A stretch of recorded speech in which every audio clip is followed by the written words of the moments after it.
Olá, amigos do canal MD Expert. Sejam bem-vindos a mais uma aula. Hoje estaremos fazendo uma aula sobre exames ou testes diagnósticos para a Covid-19. Esse material é integrante do curso Covid-19, abordagem e manejo na atenção primária à saúde. Eu sou o professor Asdrubal César da Cunha Russo e vou estar com vocês nesta aula para tratar deste assunto que é muito importante para quem está também na atenção primária à saúde, pois agora estão chegando os testes, né? A gente está começando a receber mais testes para fazer o diagnóstico da Covid-19 nos casos suspeitos. Então, pessoal, em relação a esses exames, testes, né, para o Covid-19, aqui estamos falando de testes para diagnóstico, ok? A gente não vai estar abordando, por exemplo, a questão dos exames de imagem, né? Porque ali são sugestivos, né, em correlação com a clínica, né? Mas aqui a gente está falando diretamente dos testes para o diagnóstico, tá? E a gente sabe que atualmente existem diversos testes para o diagnóstico de Covid-19. Mas, ao mesmo tempo, muitas questões permeiam a interpretação desses testes, a validade dos mesmos e a precisão de cada teste. A gente tem observado muitos relatos e artigos, principalmente relacionados ao problema de falsos negativos. Então, pacientes que têm clínica exuberante, imagem, né, de tomografia com achados sugestivos e quando fazem testes para o diagnóstico, os testes vêm às vezes negativos. Então, muitos relatos, né, em relação a isso como um problema apontado aí por diversos serviços de saúde. Mas vamos falar do que nós temos, né, em relação a esses testes. E são três tipos de testes, né, que nós temos, tá? Então nós temos RT-PCR, tá? Ou PCR, alguns falam só PCR, a sorologia e os testes rápidos, os quais nós vamos agora falar um por um. Então, pessoal, vamos falar primeiro do RT-PCR, ou simplesmente PCR, que é considerado o exame padrão ouro para o diagnóstico da Covid-19. Então, vamos dizer, é o exame melhor, né, para Covid-19. Mas ele tem algumas limitações, principalmente relacionadas a problemas relacionados à coleta do exame, pois o material coletado, preferencialmente, deve ser o esfregaço da nasofaringe. E isso daí é motivo, às vezes, de dificuldade nessa coleta. Muitas vezes o material coletado não é suficiente ou é inadequado. E, claro, além disso, existe todo o cuidado que você deve ter no armazenamento desse material da maneira adequada para o envio para o laboratório. Então, tem algumas cadeias, vamos dizer, alguns elos dessa corrente que, se não estiverem bem firmes, sendo quebradas, você não consegue realizar o exame de maneira adequada. E outra questão importante para a realização desse exame é que a coleta do material ela deve ser feita preferencialmente a partir do terceiro dia após o início dos sintomas e até o 10º dia da apresentação dos sintomas. Porque nesse período é que você vai ter uma quantidade de material de RNA, né, disponível do vírus e circulante, né, você vai conseguir captar esse material genético viral. Então, se você fizer o exame muito posterior, você às vezes não vai ter mais material suficiente para detectar. Alguns autores, em alguns artigos, você vai ver que dizem que pode já ser coletado no primeiro dia de sintoma também, tá? Mas a princípio, né, o ideal é entre o terceiro e o 10º dia de sintomas.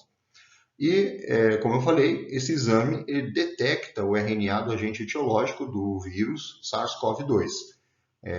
Ali a questão técnica de como é feito o exame, ele é um exame que trabalha o material genético, o RNA, transforma, vamos dizer assim, em DNA, e nesse material genético, quando há presença do material do vírus, né, o equipamento ele vai poder detectar e dizer que o exame está positivo.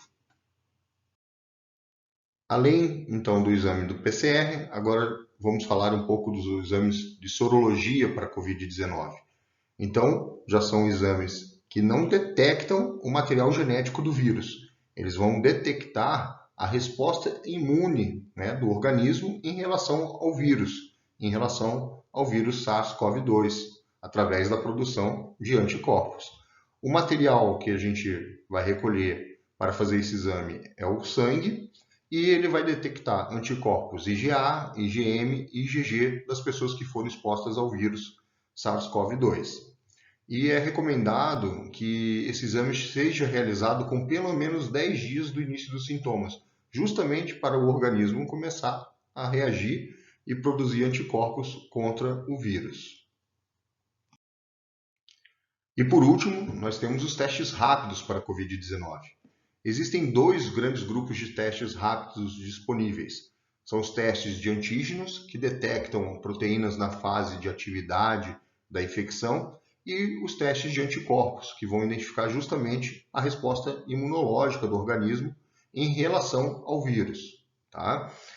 Especificamente em relação aos testes rápidos para a Covid-19, a vantagem é que você tem um resultado rápido, né, para poder tomar as suas decisões em relação àquele paciente especificamente. E só que temos muitas críticas em relação a esses testes rápidos, principalmente porque esses testes não têm demonstrado uma sensibilidade e uma especificidade adequadas. Eles são muito reduzidos na sua capacidade de detecção dos pacientes verdadeiramente positivos, especialmente em relação à sensibilidade desses testes, né? E então, às vezes, vai passar muito paciente falso negativo. Esse é um problema, né? A gente ter testes que você faz nos pacientes e eles estão positivos e o teste vem com o resultado que está tudo bem, que está negativo. Então, a gente tem que cuidar muito porque o número de falsos positivos nos testes rápidos é muito grande, ok? E agora, para a gente encerrar, vou passar uma tabela muito interessante para vocês. Então, esse material que eu vou mostrar aqui para vocês está disponível no Boletim Epidemiológico número 14 do Ministério da Saúde. Eu achei esse material muito interessante porque ele faz um resumo em relação aos tipos de testes e também a interpretação deles. Olha só, pessoal, como é complexo, né? Essa questão aí do Covid-19 em relação aos testes e a sua interpretação. Então, vamos dar uma olhada aqui, né? Nós temos aqui a questão dos testes, né? Molecular, que é o teste, né, do PCR, e em relação à sorologia, tá? IgM e IgG. E vamos ter a interpretação de acordo com esses achados. Vamos dizer que você pode, né, fazer todos os testes, né? Você teria toda essa possibilidade aqui da tabela, né? Ou às vezes você só pode fazer um dos testes, né? Só sorologia, só o PCR. E vamos dar uma olhada aqui em relação à interpretação, né? Então, quando o PCR é positivo, né? Bom, muito mais fácil, a gente sabe se sim ou não, né? Então, vamos pensar só em PCR. Positivo, ok, paciente tem a doença. Negativo, não tem a doença. Mas, olha só, quando a gente joga sorologia, aí a coisa começa a ficar mais confuso. Porque, por exemplo, nós temos um paciente que está positivo, PCR, mas no IgM e IgG ele pode estar negativo. Então você vai ter uma janela, né? Lembra que eu falei para vocês lá no slide que o PCR, o ideal é fazer entre o terceiro e 10º dia, porém a sorologia é melhor fazer depois de 10 dias, tá? Então é o período de janela da infecção. Então você tem a sorologia negativa, mas o PCR está positivo. Depois nós temos a questão do PCR positivo, o IgM, que é a fase aguda, positivo, e o negativo, né, o IgG negativo. Então, o paciente está na fase inicial da infecção. Nós temos o paciente positivo, IgM, IgG e o PCR, né? Esse daí fica bem claro, né? O paciente está na fase ativa da infecção. E vamos ter a outra condição, que seria o paciente com teste positivo de PCR, negativo de IgM e IgG positivo. Então, ele está numa fase mais tardia da infecção ou recorrente. E vamos aqui a questão que começa a entrar o fator complicante, que é justamente quando o PCR vem negativo, né? Você tem lá PCR negativo, né? Se você só fizer esse exame, você vai interpretar que a pessoa não tem a doença. Mas aí, quando você joga a sorologia, olha lá, uma sorologia positiva, IgM positivo e o IgG negativo, o paciente pode estar no início da infecção e o resultado do PCR pode ser falso negativo. Olha, baita azar aí, né? Um PCR falso negativo. Isso também pode ser resultado de uma coleta mal feita aí do PCR ou problemas aí na armazenagem do material durante o trajeto para o laboratório, tá? E a gente pode ter mais um fator que complica, que seria o teste do anticorpo ser falso positivo, né? Olha só que samba aí para a gente interpretar, tá? E a gente tem outra condição, negativo, PCR negativo, IgM negativo e o IgG positivo.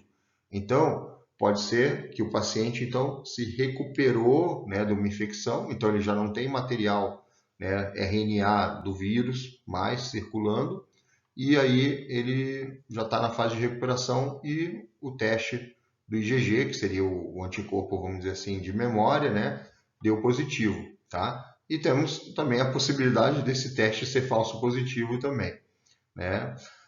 Bom, na última linha, nós temos aqui a ideia de PCR, né, negativo, com IgM positivo e IgG positivo também. Então, mais uma vez, isso aqui pode ser um falso positivo, um falso negativo, um PCR falso negativo, tá? E aí o exame teve algum problema também na sua coleta, né? Interpretação lá no laboratório. E a gente tem o sorológico IgM positivo e IgG positivo. Então, o paciente pode estar numa fase de recuperação também da infecção, né? Então, aí sim justifica o PCR negativo. E também sempre a gente tem que pensar que o teste pode ser falso positivo. Bom, daí entra sempre uma lição de tudo isso, que é uma máxima repetida 1000 vezes durante o curso de medicina, eu acho que na vida dos médicos a vida toda. A clínica é soberana. Então a gente não pode ficar interpretando o exame sem ver o paciente, sem ver a clínica que ele apresenta e a história, né, da evolução dos sintomas, dos sinais que ele apresente, para a gente chegar à nossa interpretação. A interpretação de exames deve ser feita sempre observando o quadro clínico do paciente. Então é um erro crasso, né, a gente ficar interpretando o exame sem ver o paciente, né? A gente não deve tratar exames, a gente trata pacientes, certo? Então, pessoal, eu aconselho vocês darem uma olhada aí nesse boletim epidemiológico, tá? Muito bom, né? Esse material do Ministério da Saúde tem sido muito bom para orientar todos os profissionais de saúde. E vamos aqui ao nosso último slide para a gente se despedir. Gostaria de agradecer a vocês que nos acompanharam nessa aula. Fica aí o convite para continuar aí seguindo o nosso canal no YouTube. Faça a sua inscrição, aperta ali o sininho para as notificações, porque estamos aumentando aí o número de material para o nosso canal. E no slide deixei aqui também o link que vai estar na descrição aqui do nosso vídeo para acessar o curso completo, né, Covid-19, abordagem e manejo na atenção primária à saúde. Esse curso eu elaborei em parceria com colégios e faculdades de Santa Rita, está disponível na plataforma dessa instituição de ensino, e a ideia é justamente abordar as questões relacionadas ao Covid na atenção primária à saúde, pois a atenção primária à saúde é a linha de frente de todo o sistema de saúde e a porta de entrada do sistema de saúde, onde a maior parte das pessoas vai acabar passando e dali sendo direcionada ou para um serviço de saúde especializado, ou vai continuar o seu acompanhamento na atenção primária à saúde e recebendo a orientação necessária desses profissionais e monitoramento desses profissionais durante todo o período que for necessário. E deixo também o e-mail aí, né, contato@mdexpert.com.br para eventuais contatos, para a gente trocar ideias, dúvidas. Fica aí um canal de contato aí entre a gente. Valeu, pessoal. Muito obrigado e até breve.